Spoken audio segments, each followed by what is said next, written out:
Les tendances concernant la construction neuve s'avèrent pires qu'anticipées. Le nombre de mises en chantier tombe à 351 000 logements en 2020, soit 10 000 de moins que la moyenne long terme, et à un niveau équivalent à celui de l'entrée en crise du début des années 90. Sans relance puissante et rapide, la barre des 300 000 logements commencés sera très probablement enfoncée au tournant 2021-2022. La crise du logement s'annonce donc forte.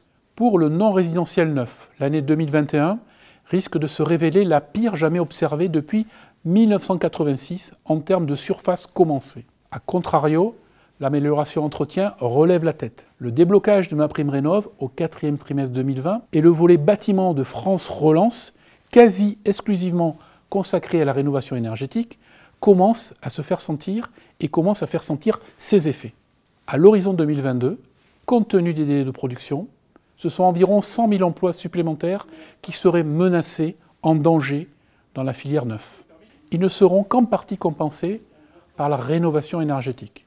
Le choc de la pandémie se manifeste aussi dans les coûts depuis la fin 2020. De fortes hausses de prix de produits acier, cuivre et autres non ferreux, bois de construction, plastique, PVC sont observés actuellement. Certains sont même en rupture de livraison. Or, la plupart des marchés restent signés à prix ferme, non actualisables, non révisables, et prévoient des pénalités de retard, ce qui est une catastrophe pour les entreprises.